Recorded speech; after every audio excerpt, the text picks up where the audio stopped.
such an icon. Oh, wow. Just working hard, that's all. Debbie Allen, an award-winning performer, activist, and inspiration. The Houston Ballet Foundation was not accepting black kids. And, you know, I always tell the story, it's true. She tried to pretend I was Mexican. They still wouldn't take me. Wow, Debbie. It's true, it's true. Mommy, you know, she was not, we get that spirit from her. She was not one to be stopped when she knew this is something that needs to happen. Allen's mother instilled a thirst for excellence in her that led her to Broadway and international recognition with the movie and TV show Fame. The Fame was like going to graduate school, was it? Because no one was there to tell me how to choreograph those numbers and get them shot. And I was a student, an avid student of musical films. And now, for more than 2 decades, she's been giving back to the LA community with the Debbie Allen Dance Academy, which offers dance and theater classes to students of all ages. Did you know just how huge Dada would become? I knew how big the need was. Let me say that.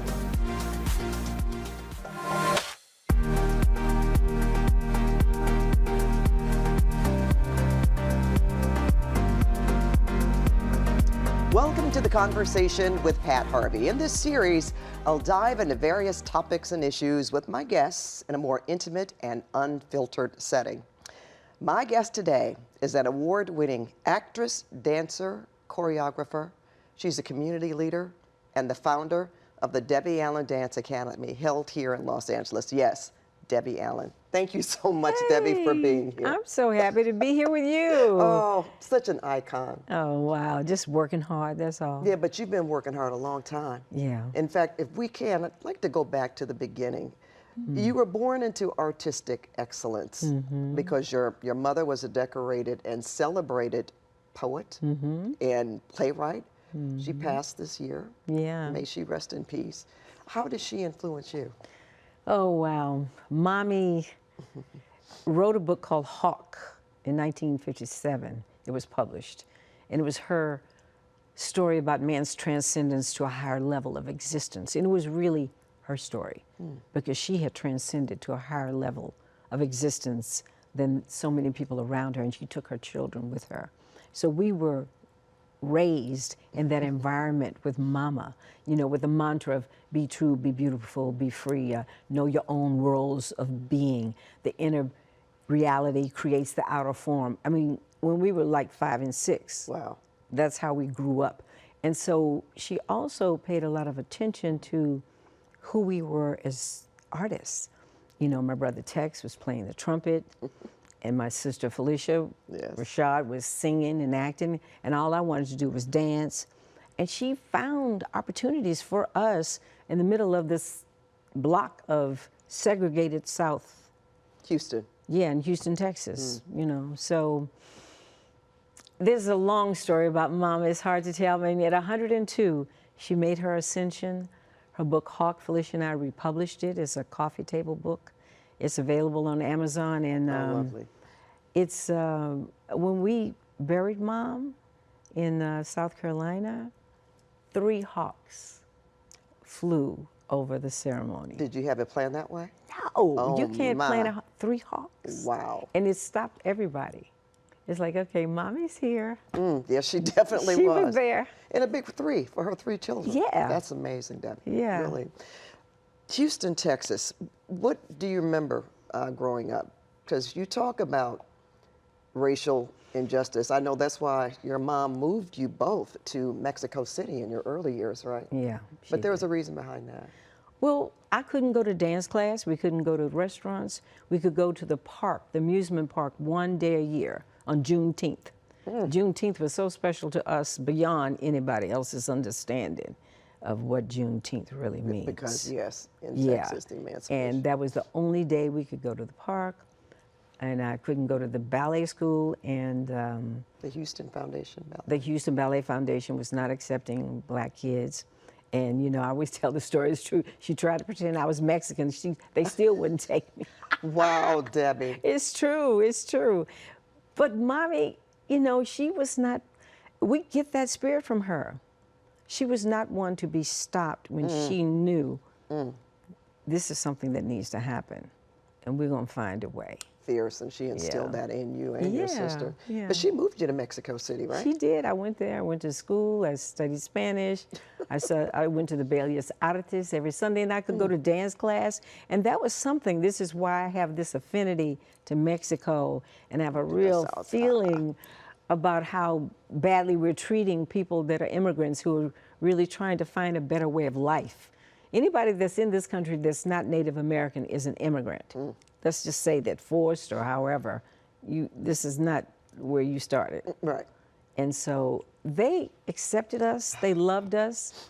We didn't feel like we were any different because we were brown, they were brown, and we had a different language. So you were comfortable going to a whole different country, new culture. Yeah, Mama was comfortable. We followed her. Wow. Yeah. You came back to Houston 2 years after. So you're about how old? Oh, when I came back, we actually stayed there a whole year. And I was 10. 10.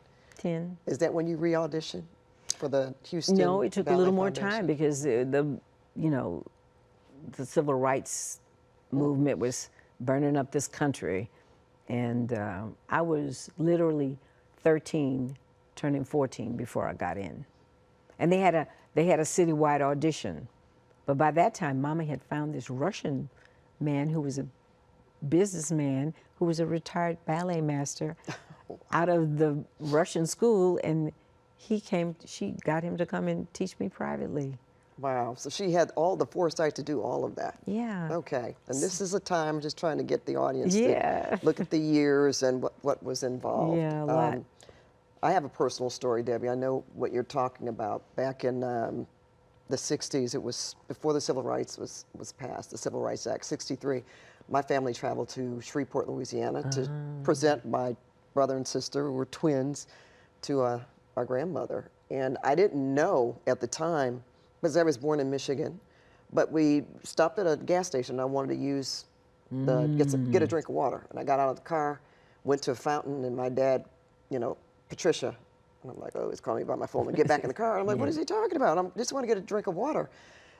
So my mother asked me to get back in the car too. I did. We were driving away. My brother tapped me on the shoulder. He said, dummy, look, that's why they wanted you to get back in the car. Colored only, whites only. Well, I drank out the white fountain because that was the shiny fountain. It looked clean. Exactly.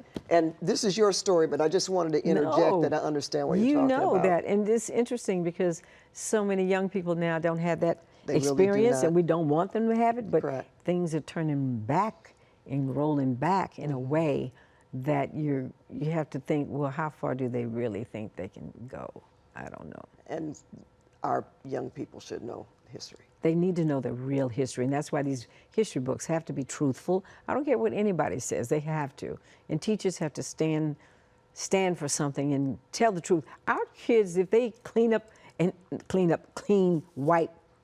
whitewash history, the way people are talking about with books coming off the shelves, our children will go to Asia and Europe, and those children will know what our kids don't. That's a very good point. You're right, because they study American history. Absolutely. They have to learn the language. Yeah. Okay. I mean, it's just... So very deep, Debbie. Yeah, it's a lot. Now, you came back to Houston, and we talked about the Russian instructor. 71, you went to Howard University. I graduated from Howard University. From Howard in 71. And not long after that, you were headed to Broadway. That's right. Oh, girl. Okay. You appeared in A Raisin in the Sun. Yes. Also in West Side Story. Ooh, that for was which you won a Tony nomination. I know. And a Drama Desk Award. Yes, yes. What was that like? That West Side Story was one of the best. I mean, it took a while. I mean, I had gone on the road with Pearlie. I danced with George Faison's company for a little while. And then this audition came up. I had done Raisin. And then I was on the set of Fame because of Mexico, doing my Spanish improvisation and making the kids laugh. And the casting director was on the set, said, would you audition for West Side Story? I said, sure, why not? And that's when it all started, and I had a one-on-one audition with Leonard Bernstein. Oh, wow. And then he said, would you like to meet Mr. Robbins? I said, yes, I want to meet him. you know, because what did I have to lose? I was, you know, confident. I had already been here and had done a TV show. Anyway, I went into that audition. I sang and danced Music in the Mirror. And Robbins was calling me Anita. Oh, and how lucky for us that you went on to do Fame. Yeah. Right? That was on Broadway first? No. Fame The was film. The film was the movie. It was the It was movie on the first. set of the movie that I was acting, doing my Spanish bit. Oh, wow. And then later on, we did the series. And you played Lydia Grant. Yeah. The dance teacher. Yeah. Would you say that was your breakout role, Debbie? Lydia, absolutely, because it's the one that went around the world. Yes, yes. We I all mean, got to know who you were. Around the world. I mean, I was not ready for that. I won this big award in Italy, which is their Oscar and their Emmy combined, the El Gatto Award. And I went to Italy and I couldn't walk down the street. I wasn't ready for that. We made friends with people in Positano that are still our family. Beautiful. My other son, Gianfranco, is here now with his twin girls. Oh, He's going to have Thanksgiving dinner with us. It's from Italy, because we'd go there and they wouldn't let us. They had a restaurant, they had a club. Debbie, dance for us. And, you know, I mean, we never even paid for a meal. They came here, we went back, you know. You know, the thing about it, seeing you, when you talk about these things, you have this joie de vivre. I mean, when you talk about, you know, going to Italy and you love to dance. Yeah. I've seen you, I think you went to Cuba. Yes. And you, ooh, yes. Ooh, I mean, that how was lucky amazing. people at a restaurant sitting there having dinner, and then you're there, and then all of a sudden everybody is up dancing. We were up dancing. I'm telling you, we were dancing. I took some of my kids from Dada to Italy. Alicia Alonso has this international festival, right? And I had seen her at the Kennedy Center, and she said, "You must come." She was blind, but she spoke to me, and she had a feeling of who I was. And child, I was pounding the pavement to get money to take those kids. Honey, we found money. And it was so great for our kids to go to Cuba, where they don't have McDonald's, they don't have internet, they don't have cell phones, they don't have any of all of that, TV, all that, but they have the arts. And when those children dance, ooh, honey. So I said, you all better come on. And we were in the show, we were in their concert, and we weren't ballet. Everybody was ballet except us. They said, no, Miss Ellen, we want you to do what you do. I said, okay.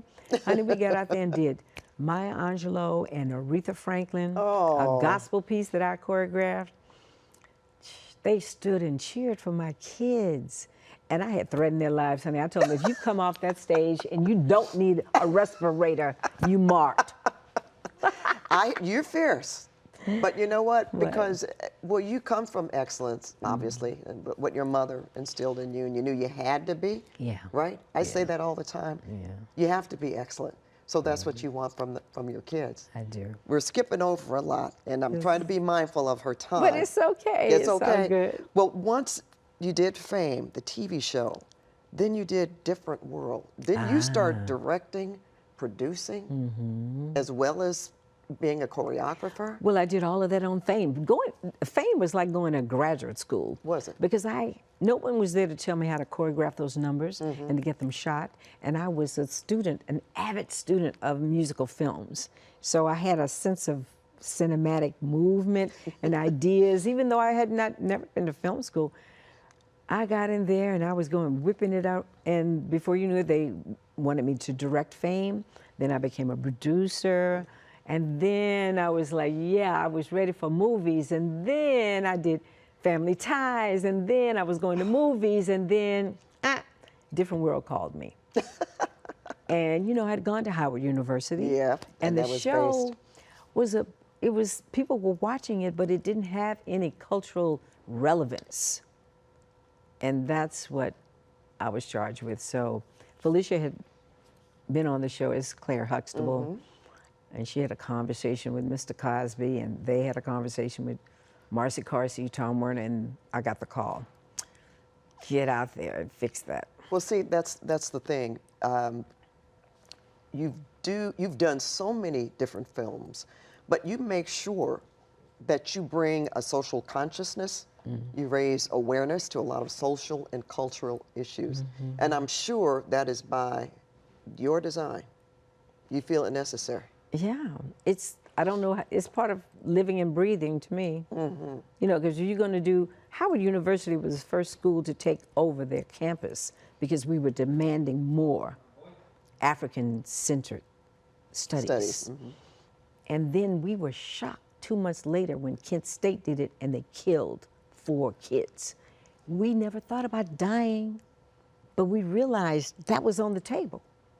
So when I took over that show, they weren't going to be walking around holding eggs.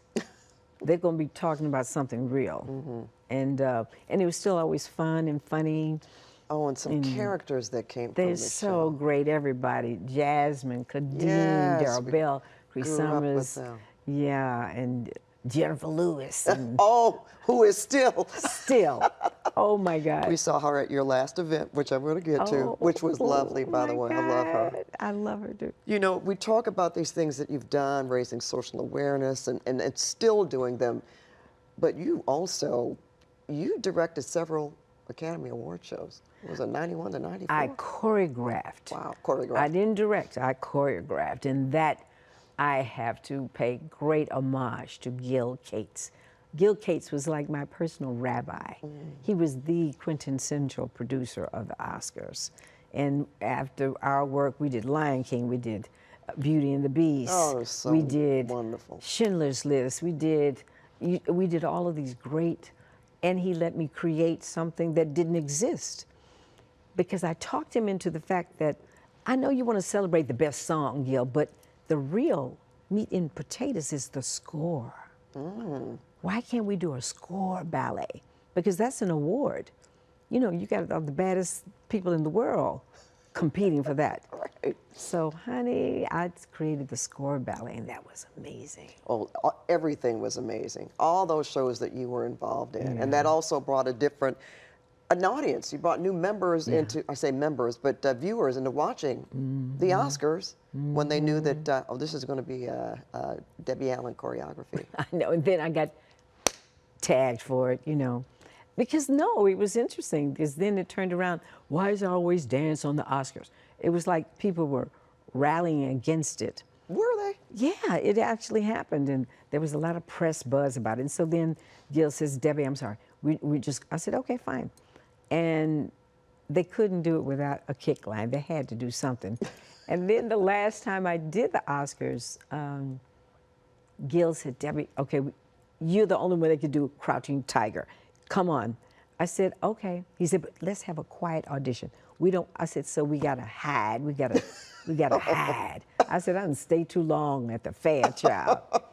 But we did it. It was great. But then when they didn't have the choreography, then these journalists would go, well, Debbie, how do you feel? I said, don't be talking about how I feel. You always saying, why is all this choreography? What is it? It's entertainment. That's what you tune into the Everywhere Oscars I've for. gone You in the get world, awards, though.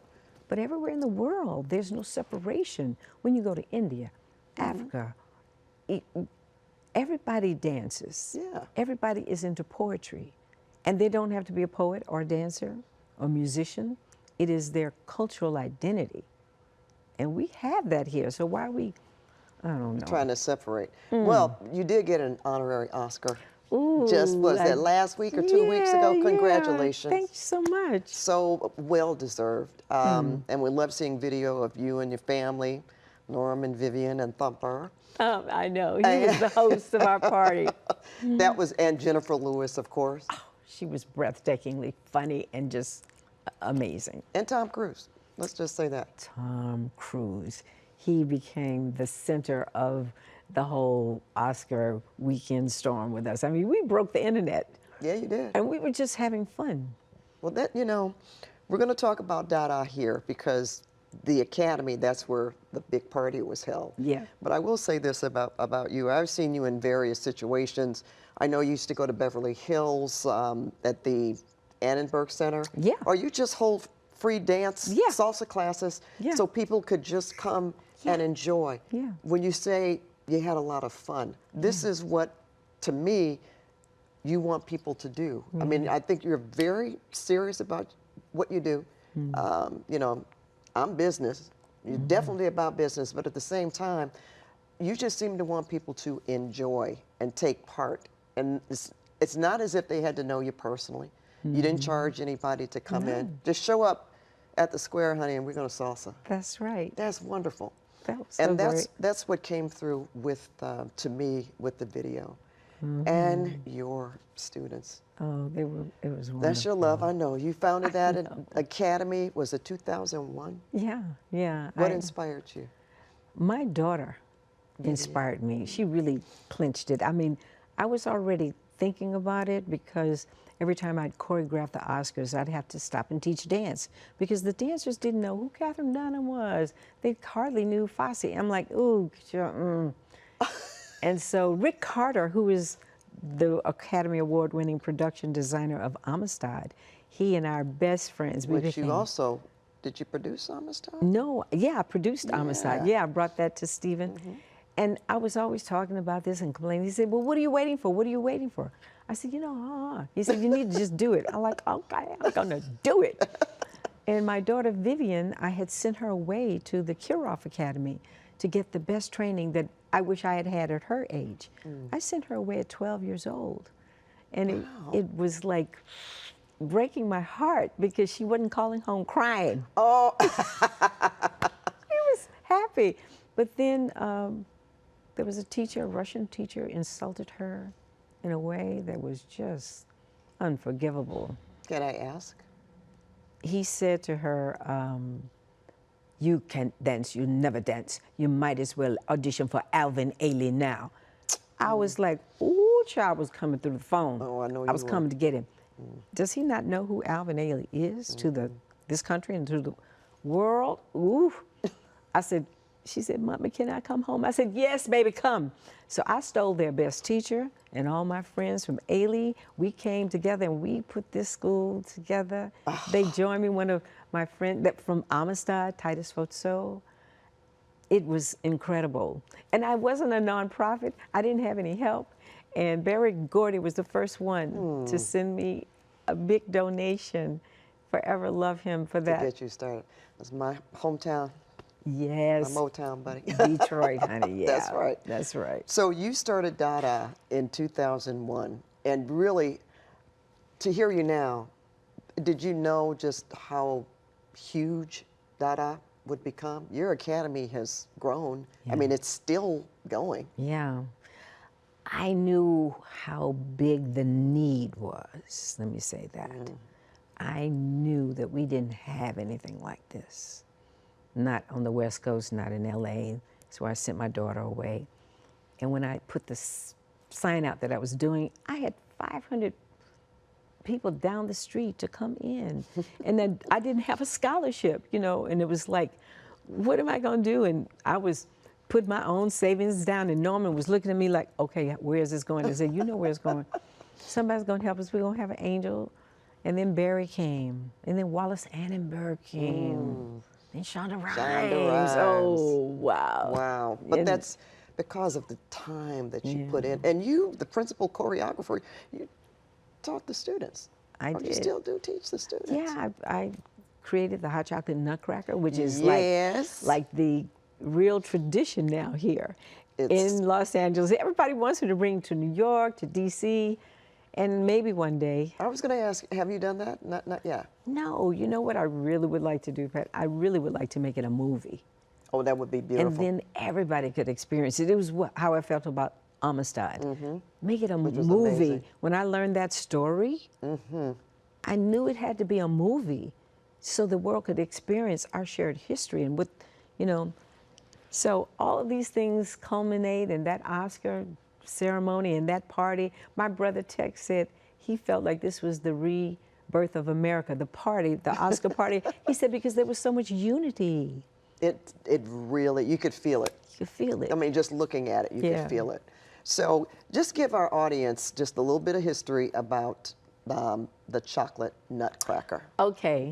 So Gil Cates, again, my rabbi that I did the Oscars with, he said, Deborah, you need, Deborah, you just go, Deborah, you need to create a Christmas show. You need a Christmas show. I thought about it, and I realized I knew that George Balanchine had created the Nutcracker because that was how he kept the New York City Ballet going because of the money he could generate through that production. I had done one here. I had done a Nutcracker. And I took my son and Felicia's daughter, Felia, to see the traditional Nutcracker downtown. And right at the middle of the show, Thump was bored. He was 5, turning 6. He yells out, "Mom, when is the rat coming?"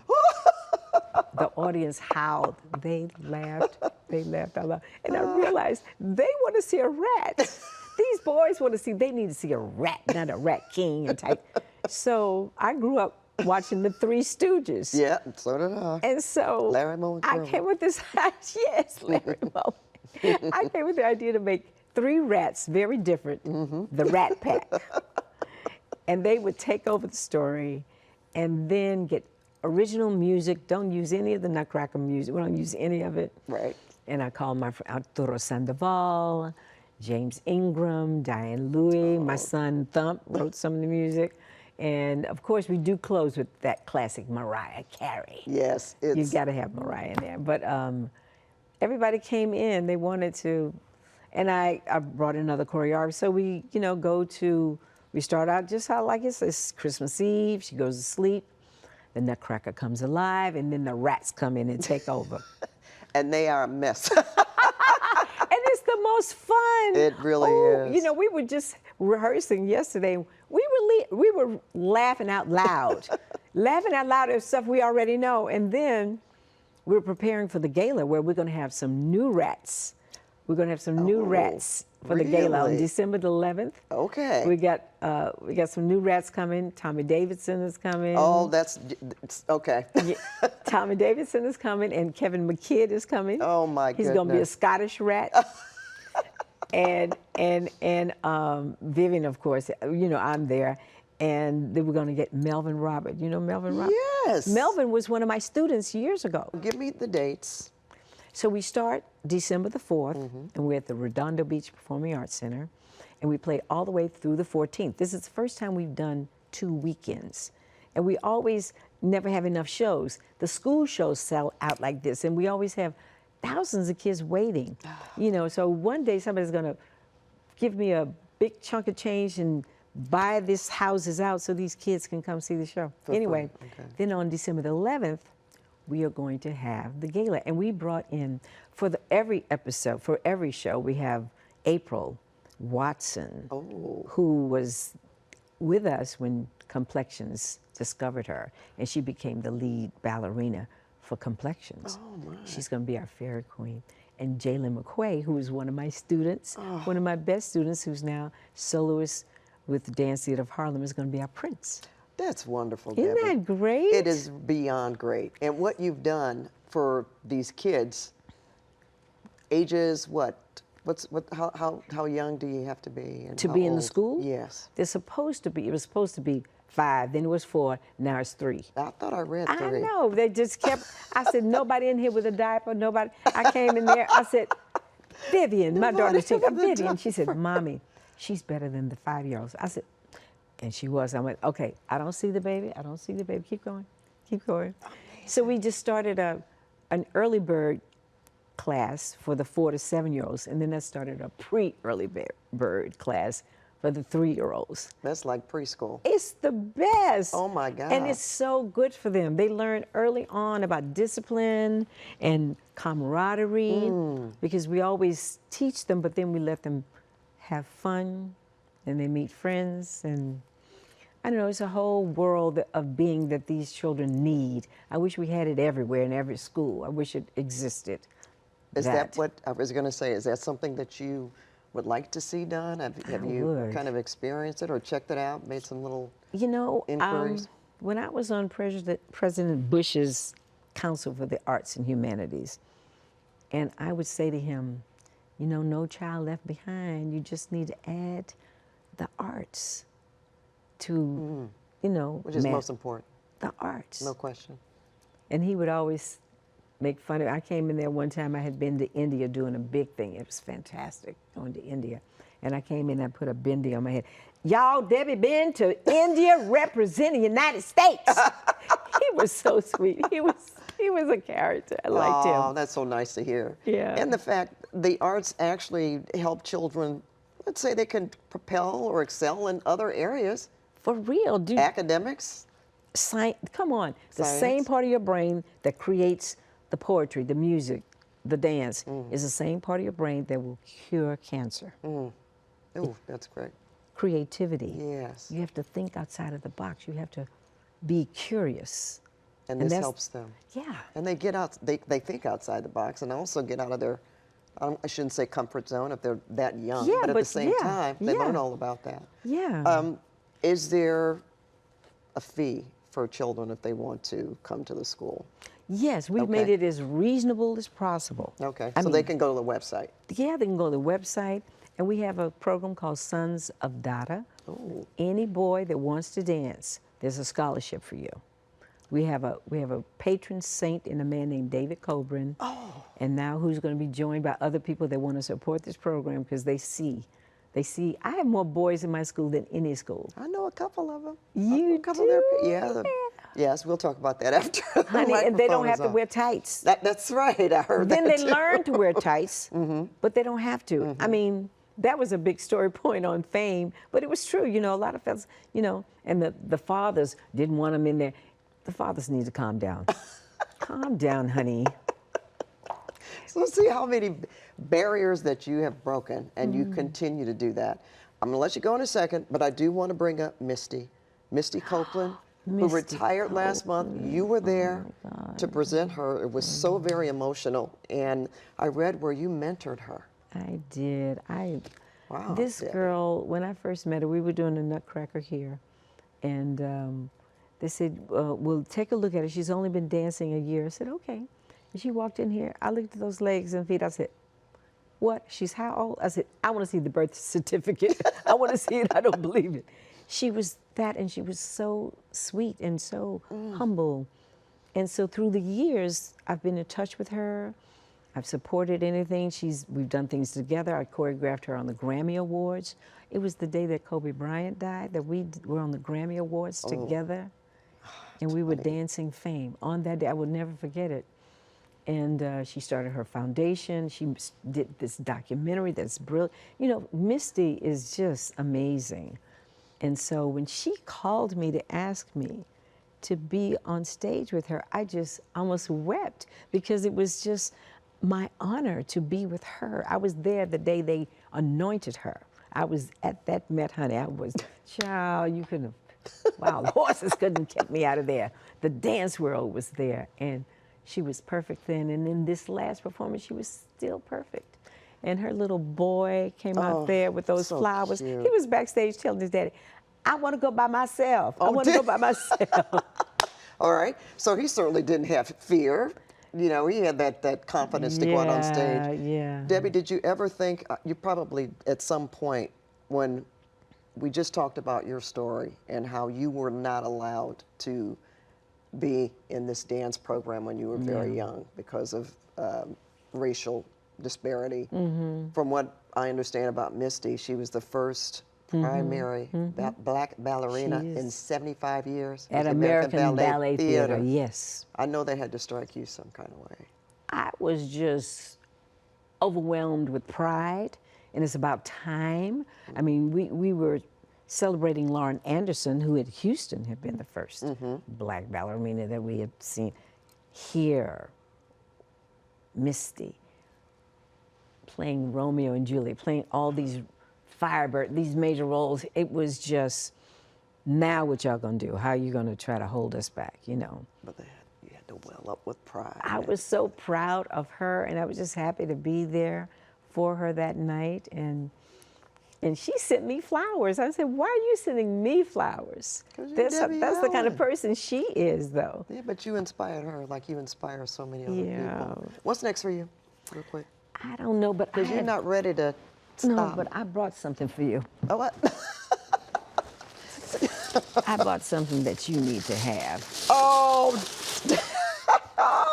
Barbie. is this the Debbie Allen Barbie? Well, I bought that for you. I love it. And she's wearing purple pants. Oh, this is adorable. Isn't that cute? No, this is very cute. Yeah. The Barbie signature.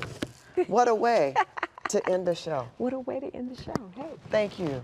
I love you. I love you And back. thank you I'm so much for all serious. you do. Oh, Debbie, Yeah, thank you. you bringing us a lot of truth and things we need to hear and people we need to know. Oh, I appreciate that. Yeah, it's coming true. from you, honest to God. It's true. And thank you for watching the conversation with Pat Harvey. Make sure to check our YouTube page for future episodes. This is beautiful.